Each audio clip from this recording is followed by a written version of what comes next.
Конституцияның мәтінінде прокуратура туралы бабы 83-ші бап болатын. Ол жерде прокуратура тек заңдылықты қадағалайды деп айтылған болатын. Ал қазіргі осы 1 шілдеде күшіне енетін осы қазіргі жаңа аты заңымызда прокуратура туралы бөлек бап бар. Ол 84-ші бап болып белгіленген.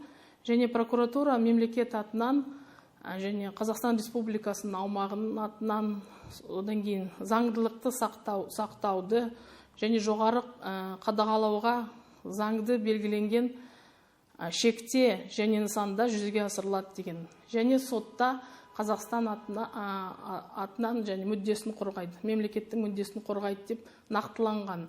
Ал егер бұрынғы Конституция редакциясында ол тек қана заңдылықты қадағалайды деп жазылған. Сол нақтыланған сол бап.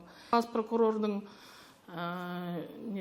лауазымын президент тағайындайды және ол бас прокурорға облыстық прокурорлар, одан кейін қалалық прокурорлар және жергілікті прокурорлар бағынады. Орталықтарының жүйе арқылы.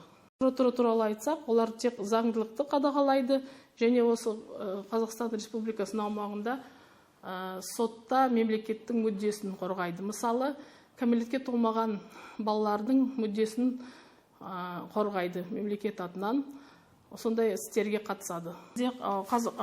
Прокуратура заң мен тәртіп арқылы жұмыс істейді және Конституцияда заң мен тәртіп деген тақырып нақты көрсетілген президентте тұжырым. Сол бүкіл аумақта Қазақстан Республикасында біз заң мен тәртіпке бағынып жұмыс істеуіміз керек және құрылтайға сайлау болады. Сол сайлауға сіздерді қатысуға шақырамыз және ол партия арқылы өзіңіздің таңдауыңызды жасап қатысуға болады және бізде бәріміз қатысамыз.